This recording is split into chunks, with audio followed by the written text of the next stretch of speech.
Raj, the Honorable Minister for External Affairs, for her remarks.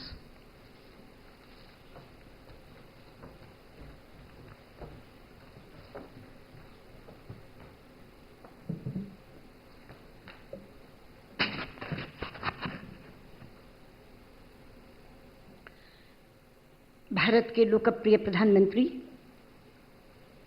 आदरणीय नरेंद्र मोदी जी, संयुक्त राष्ट्र के महासचिव महामहिम एंटोनियो गुतेरस जी, यूएनईपी के एग्जीक्यूटिव डायरेक्टर मेरे पुराने मित्र श्री एरिक सोलेहम जी, मंत्रिमंडल में मेरे सहयोगी और आज के कार्यक्रम के आयोजक पर्यावरण मंत्री श्री डॉक्टर हर्षवर्धन जी, डॉक्टर महेश शर्मा जी, इस सभागार में उपस्थित भारतीय जनता पार्टी के आदरणीय राष्ट्रीय अध्यक्ष अमित शाह जी, मंत्रिपरिषद के मेरे बहुत सहयोगी गण, उपस्थित भाइयों और बहनों,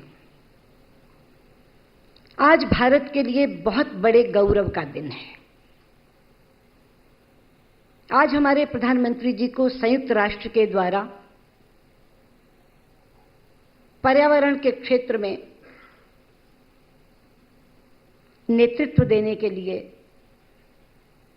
चैंपियंस ऑफ अर्थ पुरस्कार से सम्मानित किया जा रहा है।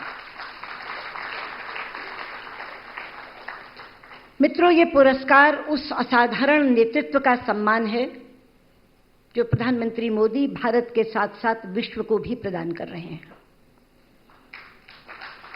आप में से शायद कुछ लोगों को जरूर याद होगा कि जब पेरिस समझौते से कुछ विकसित देशों ने बाहर निकलने की बात की और उस समझौते की सफलता पर एक बड़ा प्रश्न चिन्ह लग गया, उस समय प्रधानमंत्री मोदी ने सबसे आगे आकर कहा था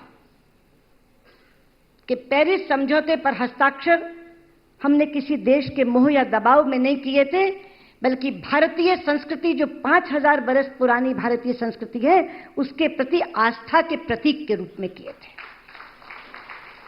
ये पुरस्कार उस संकल्प का सम्मान है जो विश्व को आश्वस्त करते हुए प्रधानमंत्री मोदी जी ने दिया था।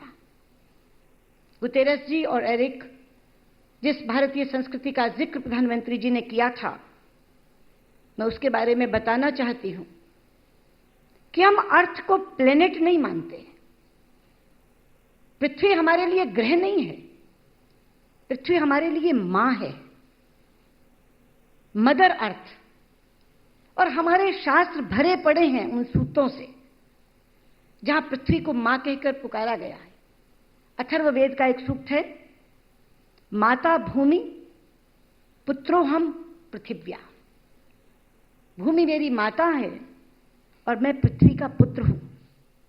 और इसीलिए मुझे याद है कि बचपन से हमें यह सिखाया गया था कि सुबह उठकर जब पलंग से नीचे पांव उतारो, धरती पर रखो, तो हाथ जोड़कर कहना, पादस्पर्शम क्षमस्व में। हे धरती मां, मैं तुम्हारे शरीर पर अपने पांव उतार रहा हूं, मुझे क्षमा करना।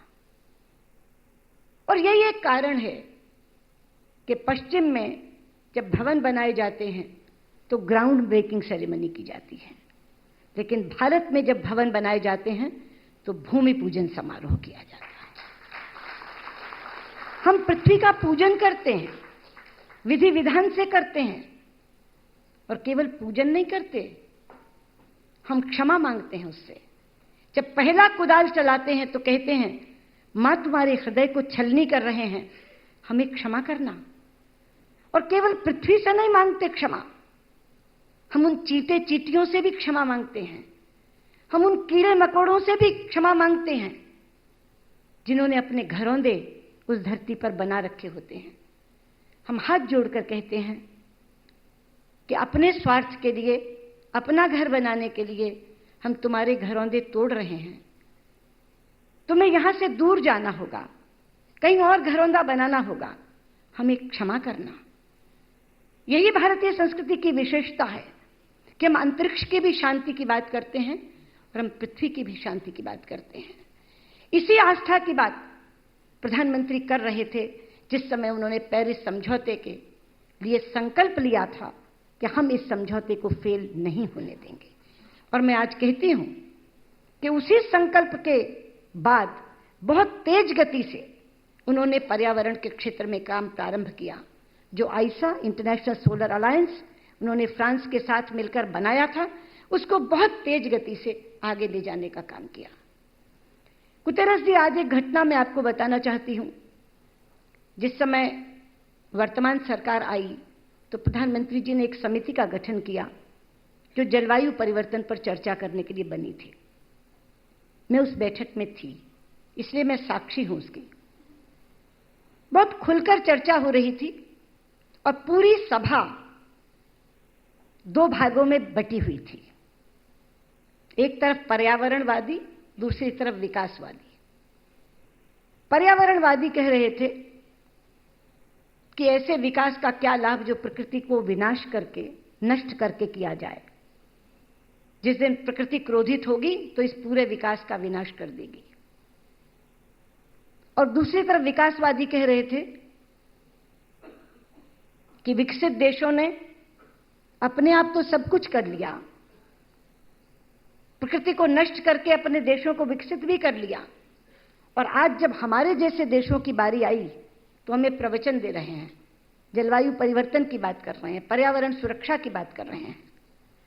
प्रधानमंत्री जी बहुत शांति से सुनते रहे और अंत में पूरी चर्चा का समापन करते हुए उन्होंने कहा कि क्या पर्यावरण की सुरक्षा करते हुए विकास नहीं हो सकता?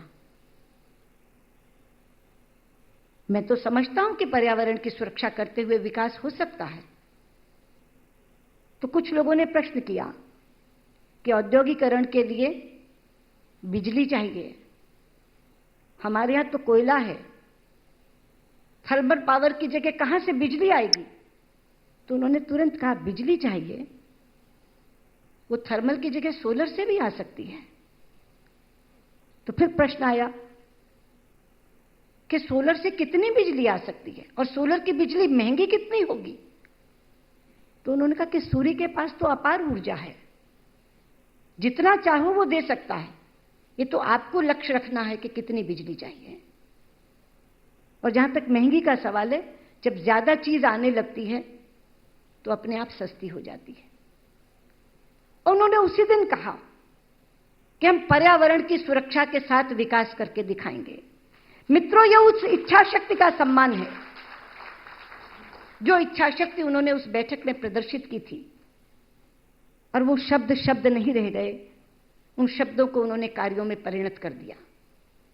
हैरान हो गया था विश्व जिस समय उन्होंने एक महत्वाकांक्षी लक्ष्य रखा, 175 gigawatt renewable energy, 175 gigawatt renewable energy हम पैदा करेंगे। 175 गीगावाट, सच पूछो तो उससे पहले हमने कभी गीगावाट शब्द का इस्तेमाल ही नहीं किया था, हम मेगावाट में बात करते थे।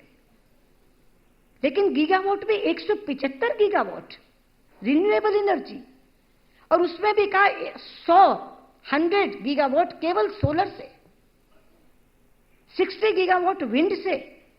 यानी सूर्य और पवन जिनके पास अगाध संपदा है, कभी खत्म न होने वाली संपदा है, हम उससे करेंगे। और आज मैं ये कह सकती हूं कि प्रधानमंत्री ने जो शब्द अपनी इच्छा शक्ति दिखाते हुए उस दिन कहे थे, आज उसे पूरा कर दिखाया।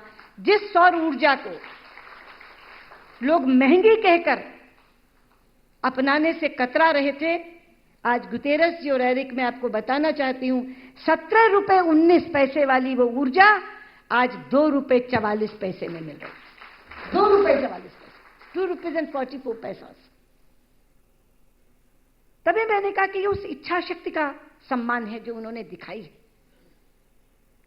और आज भी पर्यावरण के क्षेत्र में जिस तरह का नेतृत्व प्रधानमंत्री कर रहे हैं, जब एसडीजीज बने थे, सस्टेनेबल डेवलपमेंट गोल्स, तो ये कहा गया था कि हम इस लक्ष्य को केवल तब प्राप्त करेंगे जब भारत इन लक्ष्यों को प्राप्त कर लेगा। अगर भारत ने प्राप्त नहीं किया तो हम फेल हो जाएंगे। लेकिन तब भी प्रधानमंत्री जी ने कहा था, उस समय वो यूएन में बोल रहे थे 2015 में, कि भारत केवल आपकी अपेक्षाओं पर पूरा नहीं उतरेगा, बल्कि समयावधि से पहले इन लक्ष्यों को प्राप्त करके कभी आपको फेल नहीं होने देगा, ये मैं विश्वास दिलाती हूं। ये पुरस्कार उस विश्वास का सम्मान है। मैं हृदय से आभार व्यक्त करती हूं सेक्रेटरी जनरल गुतेरस का, एग्जीक्यूटिव डायरेक्टर यूएनईपी एरिक का, कि उन्होंने प्रधानमंत्री जी के नेतृत्व को ये पुरस्कार देकर उनके नेतृत्व को एक वैश्विक पहचान बख्शी है। आज विश्व मंच से ये कहा जा रहा है कि चैंपियंस ऑफ अर्थ के रूप में हम प्रधानमंत्री मोदी का चयन कर रहे हैं। हम आभार व्यक्त करते हैं आपके प्रति, क्योंकि ये कुछ ऐसी संस्थाएं हैं, कुछ ऐसे इदारे हैं, अगर इनकी मोहर लग जाती है तो पूरा विश्व मानने लगता है कि हाँ, ये काम हो रहा है। मैं पुनः आपके प्रति आभार व्यक्त करती हूं। आपने हमारे प्रधानमंत्री जी के सशक्त नेतृत्व को सम्मानित किया है, असाधारण नेतृत्व को सम्मानित किया है, उनके संकल्प को सम्मानित किया है, उनकी इच्छा शक्ति को सम्मानित किया है और विश्व को दिए गए उनके विश्वास को सम्मानित किया है। बहुत बहुत धन्यवाद। नमस्कार।